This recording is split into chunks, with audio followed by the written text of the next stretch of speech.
Welcome to another episode of the Headlight Restoration Pro, where I'll be showing you how to fix competitors' mistakes like you really this. fucked that up. That's right, they called the pro out to fix their mistakes and turn it into something like this. Good thing they did, or they'd have to be paying for brand new headlights for this vehicle, not cheap. Also, what else did they ruin and I had to fix? That's right, inadequate tape job, and this is what happens. See how to avoid that and see how to fix this. Coming up next. The Headlight Restoration Pro. Alright. Expect a big ping, brother. Whole body's a weapon. Save it for the ladies. Sorry. Metalhead. 2 tours in Afghanistan. Let's get down to business.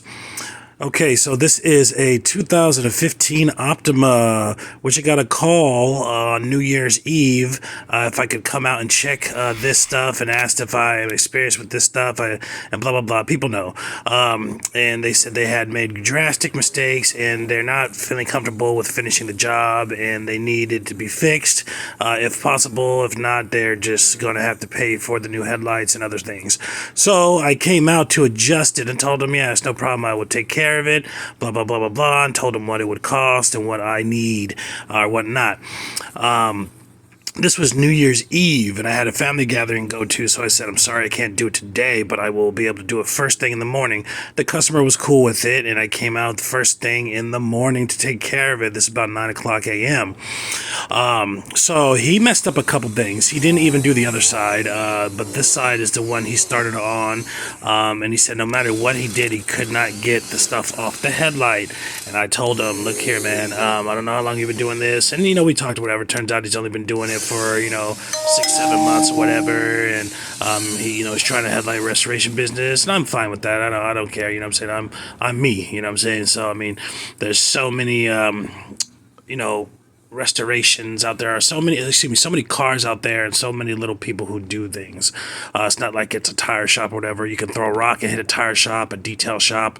You throw a rock, you can hit a anything to do with the car. Oil change shop, an engine mechanic. You'll hit 15 of them if you throw a rock in one direction. You throw that same rock in any given direction, you're gonna hit maybe one headlight restore. So it's slim pickings, okay? So anyways, I told him, man, you just, probably stumbled across the worst car in the world that you could probably do headlight restoration on. As you guys know, I put together a list on one of the videos, I believe it was this video here, that lets you know the hardest vehicles to the least hardest vehicles. Kia, of course, is the #1 vehicle. Real quick pause. You see that? I got rid of all those scrapes and scratches or whatever, but if it's down to the paint, that's a different level of job. So those painted spots here, the customer had to order the paint pen because it keeps me it does nothing for me to have a off-color paint pen like this, just some random Kia color paint pen hanging around for me to have paid for it. I do have basic colors, the black, the whites, the red, the universals for different vehicles that are take well to universals, but most colors don't take well to universal colors or whatever. But anyways, you see that there? What is that? That is a regular, Trizac P3000. To get rid of those minor scuffs, I do that, and I'll explain that to you in a minute. But anyhow, this guy was so scared, and he was like, man, I'm gonna have to pay for this guy's stuff, I'm ruined. And he didn't really say that, but he kind of was. I could see it in his eyes. He was really afraid. He didn't know what to do. And I was like, yeah, man, you did the best thing by stopping, but if you ever felt that before, you need to stop as soon as possible if you feel like it can't be done, because you fucked this guy's headlights up. This one headlight here is $700+. Okay, so you come out to make $100 or whatever the hell you're charging, right? $200, whatever you're going to be charged. You come out to fix this, and now you're walking away leaving to owe this guy thousands of dollars, right? Maybe on my estimate, if he needed a brand new headlight and needed this touch-up body work, this touch touch-up body work here alone is probably like, if I wasn't doing it, or if, I don't know, if anybody was doing it, estimated at about $300. Okay, I'm not saying what I charge for it, but I'm saying it costs about $300 to fix all this stuff. And there was extra stuff up top on the chrome piece, but I'm not showing you that because it's a little different ball game. But with the headlight, 700 something, so you're looking at $1,100 right there. Boom, that quick from this mistake. Okay, if that needed to be done, and that, you know, you're technically liable to take care of it. Okay, or your business is ruined, or you know, other stuff can happen, and it's just a shithead thing to do if you mess up somebody's stuff, you don't take care of it. So anyways, especially, this vehicle is brand new. It's not brand new, but, this guy purchased 2 new vehicles, one for his woman, a Kia Optima, the higher model, the turbo one of this same year, and this vehicle for himself. And they both had paper plates on it. And, when I talked to the customer, that's what he said. I purchased both of these cars. I love these cars, this and that, but the headlights on this one were so fucked up or whatever. And the other one is fine. I looked at them. They were fine. But this guy was, he was terrifying. He should be. He went a little too far. He did a little too crazy stuff. And you know, the number one thing I asked him, do you watch YouTube channels? And he was like, yeah, I do watch some YouTube channels, this and that, right? And I was like, do you know this guy here on my shirt? And I had my Headlight Restoration Pro sweater on. And he was like, yeah, how'd you get that? And I was like, yeah, I'm the Headlight Restoration Pro. He said, oh, shit. I was like, yeah, man, you gotta watch the videos, and you'll see stuff like this, and you'll know the dangers. And I was like, if you really want to be better, I told him, watch all my videos. One of the things he said, too, he said he had to go do something, whatever, but I really want to see it. It's only going to take like 45 minutes. I'll be right back. If you're still working, can I watch you? And I was like, I normally charge for that, but I mean, sure, go ahead. But he made it back when I was finishing up the last one, okay? Then he also asked if he could, okay, we're starting to light now. Sidebar on that. Shaving off most of this, which is a burn. See how it's all black? It is a burn, a combination of the sandpaper disc, which were cheap disc. I saw what I expected what he was using and all that stuff. They were cheap, regular grade discs, just like, you know, 600 disc, you know, 600 pad, all right? Not the P, okay?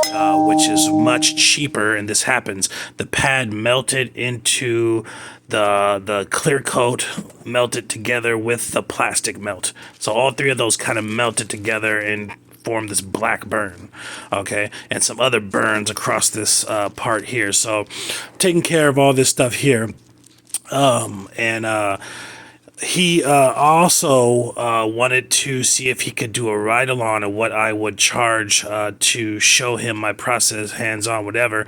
And I told him I'm on YouTube. You know, first of all, you would have to watch a couple of videos that I would prescribe to you. Okay, like a doctor, right? I would prescribe you a couple videos that you must watch. I would suggest you watch all of them, because I told him that all of them will enhance your game so far you won't even believe it. So I told him, yeah, how much it costs, because I do this a couple times a year, have somebody ride along with me, and please don't, like, hey, where you at, this and that, and, you know, I'm in New Jersey, can I fly? Like, come on, I'm not just going to tell you where I'm at. Just, I have a lot of people on the internet trying to fish where I'm at, and it's like, I don't do business that way. Like, if you come across me and you're in my town, then it happens.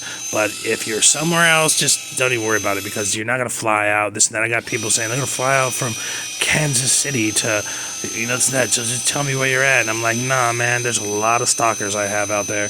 I get phone calls in the middle of the night. I get all kind of shit, people trying to track me down, and it's like, it's cool. I understand people are enthusiastic and into it, but it's like, you know, respect the boundaries of just decency, you know.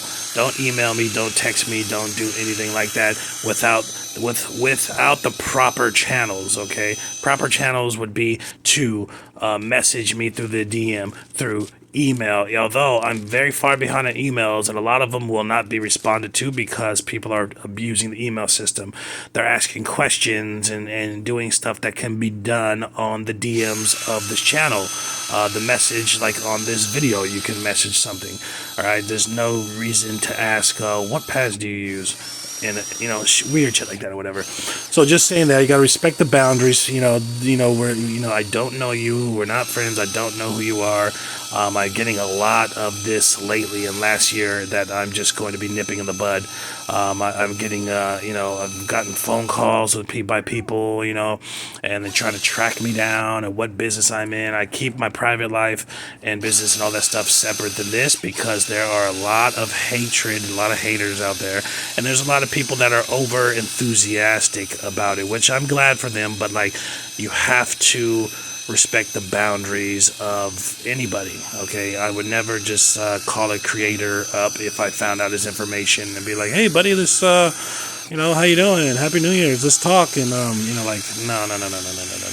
So it gets scary because people get mad when and the people have different mind frames or whatever. But nevertheless, he is in my city and he is selling work in my city, and I told him if you can ride along and how much it costs and this and that, and he's going to be signing up and doing that. He already put a little initial down or whatever, and his first assignment was to watch all my channels, but primarily a list of videos that I gave him or whatnot. So he's real enthusiastic. When he came back, he couldn't believe how good my headlights were, which you'll see in the back. And he came into when I was just finishing up the second one or whatever, and he learned a valuable lesson on how to tape just that day. And I explained that to him. He kicked some money down to pay for what this costs, and he kicked down. He was a stand-up individual because he kicked money down on top of what it cost to fix all this and to come out and do all this shit as emergency. And he kicked down like a good portion of what it's gonna take for him to go through a little course that I don't sell course or whatever, but if somebody's like, hey man, I want to learn how you do it, I want to ride along and see it firsthand, this and that, so he's supposed to be coming along with like 3 cars or whatnot and observing and and stuff like that, and I'm supposed to go along with him on one whatever. But he really meant business because, like I said, he kicked down money on top of what it cost to do this for that service. Because he was here, he was able to do such a thing. But anyhow, I told him I was making a video about it, and I'm sure he's interested in probably watching this, right now, or at some point going to be watching this. And I told him I won't mention you or who you are or whatever your business is or whatever. I already gave him the rundown. He said I might be talking a little shit or I might be doing this and that, but it's all, just to express a point or whatever, and for education or whatever. So this is probably going to be one of the biggest education points for him to see how I fixed his work. With that being said, you see the number one dangerous thing that this person did is he used shitty sandpapers, and he grinded away in one area. He probably got frustrated because the shit is so hard to get off. He grinded away in frustration on one area, which was right there where all that shit was, and just heated it up and just grinded it until everything just melted together into a spot. There's other spots that almost happened just because the shit is so hard. And how did that happen? It's more than just grinding away in one spot. It was applying way too much pressure in that spot at the same time, grinding there for like a minute probably, if not more. That's what it would take to do that with a shitty pad, okay? Not a top-notch quality like these 3Ms that I use. The other thing was when I came out, the taping of it was almost non-existent, like one layer of blue tape all the way around. And I'm like, shit, man, I don't know who you've been watching do that shit on the internet, but don't watch their shit no more because they're just gonna fuck you up. And I showed him how he saw how I taped. It was like, I can't believe it. Like, what is this? Like, how is this? And I'm like, man, this area here, underneath there is like 5 overlapping pieces, so they overlap each other over and over again, and connected to a whole cast around the headlight. About 5 pieces. On top of that, this aluminum tape, because these specific parts that you see, this aluminum tape, are very prone to get grinded away, and they're pretty much where he grinded away on some of the shit. So Number one, he wasn't adequately taped, okay? And I'm going to show you why you should go down further than just one layer of tape as far as the thickness. Here, coming up in a minute, because I actually made a mistake myself. But because I know this light is extremely prone for this, or any light is prone for these kind of mistakes, I tape in excess. I tape about 6-7 inches down away from the light, which everybody should do a minimum of 3. Okay, if you really want to be efficient, you see that? That's like 6, 7, or 8 inches. Okay, right here, matter of fact, this is where I made my error. I want you to see this right here, and I'm going to slow it down after that. You see that? My drill, because the angle I'm grinding at caught the tape and pulled itself down. Now, if you didn't have adequate, taping off, what would have happened right here? You would have had so many scratches there, if not scratched all the way down to the bumper. You would have scratched the paint off, or depending on what disc you're at. This is the 320. Okay, so it's pretty strong. It's not as bad as those 220s or 180s or something like that, but you see that? Boom. Straight line down. Now, if the tape was not there, if that kind of tape, that aluminum tape wasn't there, it probably would have been digging out or retaping or whatever, or it would have fucked up the paint of the vehicle and I would have had another issue. Although I am the one who fixes those issues, and I'm trained to fix those issues, and I know how to fix those issues, it's not what I want to do to take that time. You saw how long it took in the beginning to fix just those that he did. That was sped up, so that was about like 15 to 20 minutes of work before this. This video sped up because this whole light right here with the fixing of the scratches that were made from not taping adequately, and actual fixing this light back to perfection took about an hour and 10 minutes on this side. The other side took about 45 minutes, okay, which is a long job to do. So this was a quite an expensive job to do, just because of the time and the fact that I know this car. This is a bitch. This is like, oh man, I don't want to do it, but this is what I do, and this is work, and this is what I do. So you go out and do it, but you're dragging your feet the whole time, like, god damn it, I gotta do another one of these fucking Kias. This is the shittiest made headlight. The worst Kia makes the worst ideology of making headlights. They are the shittiest headlights, okay? They're too hard far as the substance, and they're way too hard as far as the clear coat. They're the closest thing to 2K clear, or the bad 2K clears that have the extra hardeners in it or whatever. They're the closest thing to that. Usually some of the 2K clears are about on this level, if not higher, which is insane. I've only had one light in my life that was harder than any of these Kias, and that was on a truck that had an excessive amount of 2K clear on it, like 3 coats of fucking some Spray Max or some shit on it. And I instantly told the guy it can't be done. It could be done, but it's going to take me hours, which means you're going to pay by the hour. And I told him how much I estimated the cost, and he was like, no, that's too much. So I was like, all right, have a good day, because I'm not about to sit out here for 3 hours and do no fucking headlight, because you sprayed all this shit on your headlight and charge you for the same as a regular headlight. Hell no. Time is money and skill is money. Us being we're tradesmen, we're skilled laborers, okay? Not everybody can do this, so that is a paid thing. Time is part of that equation, and difficulty level is part of that equation. But yeah, this guy did a number on this light, and he's lucky because I was in his vicinity or somewhat near, where he's practicing, close enough to drive to or whatnot, like a city over or so. But like I said, he's just lucky that I was. If I wasn't, what would his options be? What would his options be? If he couldn't find nobody, he found me. He tried to look around, he found me. If he couldn't find nobody, he'd be buying this light. He would be taking this car to a body shop to get all that buffed out of the headlights and the paint redone. The little paint spots that you saw, the little black spots are touch up. The owner is ordering a touch-up pin, which of course he was paying for as well, but that's only like 25 bucks or whatever.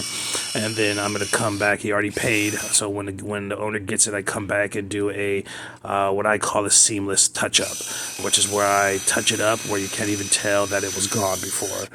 That's one of my most expensive type of touch-ups, but it's like I said, he has to pay for it.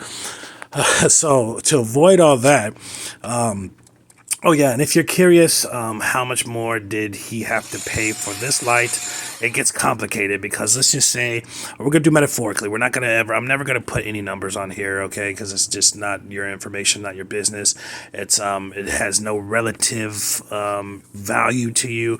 Everything is more, is less expensive, more expensive. Anywhere you go, it always fluctuates. I can go over 2 cities and it would be more expensive. I can go over 300 miles away, it'll be even more expensive. I can go 160 miles, it'll be more expensive. I can go another way, and it'll be way less because the cost of living is different. Okay, and where I'm at, is expensive living. Okay, and if I went somewhere else, like the difference of Manhattan, one of the expensive economies in the world, you should be able to charge a shit lot more for headlight restoration versus somewhere like Texas or something like that, which is not an expensive economy, or somewhere down south or something like that that's not as expensive as these places like California or New York or things like that. So that brings me to this topic that I get asked a lot: how much do you charge? How much do you charge from people that are like in Florida, the people that are in Tennessee, people that are in different parts of the world? And I'm like, it's irrelevant what I charge, okay? I can tell you what I charge, but it's going to mess your brain up, okay? Because what they charge in your area could be 1,000% different. It can be a lot cheaper, it can be a lot more expensive, but it changes from city to city, from state to state. I mean, you can go to somewhere like Fresno, California, and then go to San Francisco, and what do you have? You have a cheap economy versus one of the world's, like, the second most expensive economy for America or whatnot. So it's like, there's a big difference. You got apartments in Fresno that are probably $1,200 versus apartments in Manhattan that are $5,000. So just do some legwork and research your area. So metaphorically, if I wasn't there and he couldn't find it to fix, there would have been all these outsourcing things going on, and see that? And the customer was good with that because that is permanent damage. That is permanent burn inside of the headlight. The customer was okay with that. Thank God he was, because if he wasn't, it would kind of be a stretch. I would tell the guy, just, fight it or whatever. It sucks, but his headlight is way better than it ever was, even with those little marks, whatever. But if he didn't, that would suck. But anyways, like I said, it'd be about $1,100 if he didn't do this. If he didn't have somebody like me to come do this, okay? If he, since he did, it was a couple $100 or whatever, probably, right? We'll just say. And on top of that, it's like the customer still pays for what he paid for, right? So it's like it's complicated. It's a math game. It's like, okay, let's say a customer is gonna get, he was gonna charge him $120. So the $120 comes out of the total cost of what it's cost him to fix this shit. So needless to say, you came here to do a job and make $100 or so, a couple $100, and now you left the job paying couple bucks, and it really sucks. And I've had to do that with my time, not really because I'm the one who fixes it, but as I said, time is money. If I wouldn't have come out and fix all this shit that I messed up and spend 2 hours fixing it, that's a lot of time out of my day. I could have been doing something else. I could have been playing with my daughter. I could have been making videos. I could have been grocery shopping, walking my dog, working out. I could have been doing anything. So time is money. I don't want to do this. This is why I am so cautious with all this stuff, and I practice so hard and train whatnot. So yeah, I told him when he rides along or whatever, you're going to learn a lot, and I'll show you a lot of hands-on things, but it's only going to be so much. I said you're going to have a lot better educational and learning curve when you watch the videos that I make, because like literally I'm showing the same things in all these videos. When you watch it done so many times, this and that, it goes in your brain and ingrains in your brain, and you literally will become better by watching these videos. 1000%. If I had these videos before I started, I wouldn't believe where I would be right now. Real shit. All I had is these assholes on here perpetrating like they knew how to do headlight restoration when they really didn't, pulling tricks with limes and shit on headlights, and baking soda and all this weird ass shit, and spraying 2K clears on headlights and lacquer thinners and all this dumb shit. There was nothing on the on headlight restoration worthwhile on the web when I started, before I started doing this, and then a couple people followed, whatever. But like I said, I had nothing. I had to figure all this stuff out myself the correct way, and do all that shit. And then with that being noted, I noted that there was only people on here like, okay, even just now, since I started this channel, there's been a rash of headlight restorations on the internet, right? And the thing is, they see this channel, it's my fault, because they see my channel, I can do a headlight restoration too, let me put it on. It's like, you've done 2 headlight restorations, you're undereducated, you know nothing about headlight restoration, and you just put a headlight video on there, like nobody gives a shit about that video, right? Nobody cares, you know what I'm saying? It's not a proven thing, it's just some gimmicky bullshit, and everybody tries to do it because they've seen my channel or whatever. But this is a real headlight channel by a real headlight pro, a headlight master, a real person who sells headlight restoration in a business that is for headlight restoration. So the thing is, they just can't keep up because they really don't do headlight restoration. That's just some Joe Schmo company or some Joe Schmo do-it-yourselfer that has 1 or 2 videos out. Okay, I can produce, if I really wanted to, I can put out 10 videos a week, if not more. But that would just be overkill. I choose the best content and the best ones, and I pick and I choose which ones I want to record and do this and that, because sometimes I don't rush. If I got 5 a day, I don't feel like recording. You know what I'm saying? If I got all this stuff, I got 3 headlights to do today, and then I got to go pick my daughter up, and then I got to take her here to a medical appointment, and then I got to walk the dog, and then I got to make dinner, and I got all this shit to do. I don't feel like recording today. There's too much stuff going on. So, they just can't keep up because they're not really about that headlight restoration life. They're not really doing headlight restoration, and it just kills me when people are on here trying to tell you guys what to do, and they don't know shit about headlight restoration. They don't do headlight restoration. Just because you can make a headlight clear does not mean you're a headlight restoration pro. Like I said, read my bio. I'm probably into 2,000s plus headlights done in like a 3-year span. Like, no shit. I mean, look at this. This is why nobody's headlights look like this. Okay? And the thing is, I'm showing you the method step by step. Most of the times, no editing, no nothing. Maybe some fast forwarding, maybe some snips because I'm talking to a customer or something, but no bullshit tricks. No, panning over whatever. See this light right here? It's very minimum leftover permanent damage. Very minimum. These lights look better than the day rolled off the lot. And there's even some breaching up along the top I had to tell the customer about in both lights. Very minimum, but like I said, man, stick to this channel and you're going to see, this will elevate your game by far. I mean, look at this light. It does not get any better than this. As far as look, as far as performance, how they're actually going to work, and every other aspect, nothing's fucking with this. Stay tuned to the next episode. Thanks for watching. The Headlight Restoration Pro. Alright. Expect a big ping, brother. Whole body's Save it for